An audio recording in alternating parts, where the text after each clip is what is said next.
지난 3월 산업 생산이 4년 만에 가장 큰 낙폭을 보였습니다. 지난 1분기 GDP 1.3% 깜짝 성장과의 큰 차이에 헷갈리는 분들 있으실 텐데요.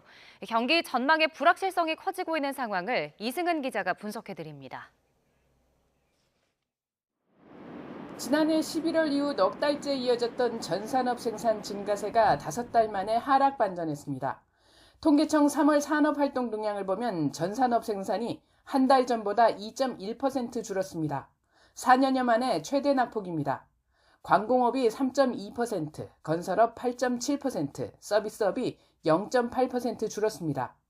설비 투자는 8달 만에 최대 하락폭을 기록했고 공사 진척도를 나타내는 건설 기성도 급감했습니다. 소비만 증가세로 돌아섰습니다. 주요 산업 활동 지표들의 감소 영향으로 동행지수 순환 변동치와 선행지수 순환 변동치가 동반 하락하는 모습을 보였습니다.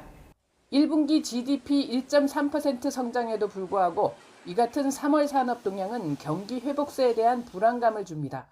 정부는 전산업 생산 감소는 넉 달 연속 증가에 따른 조정이라며 양호한 경기 회복 흐름이 지속되고 있다고 말합니다.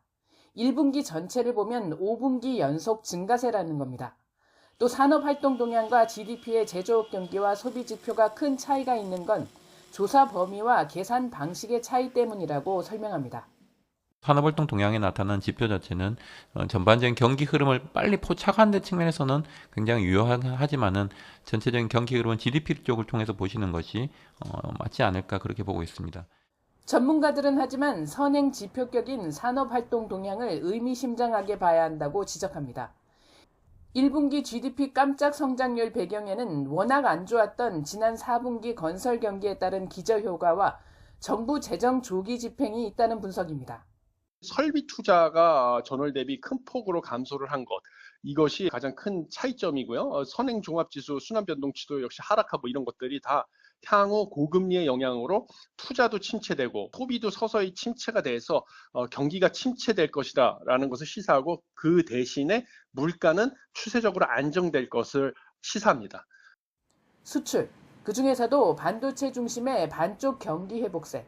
전문가들은 정책의 최우선을 물가 안정에 맞추고 금리 인하 여건을 조성할 것을 조언합니다. YTN 이승은입니다.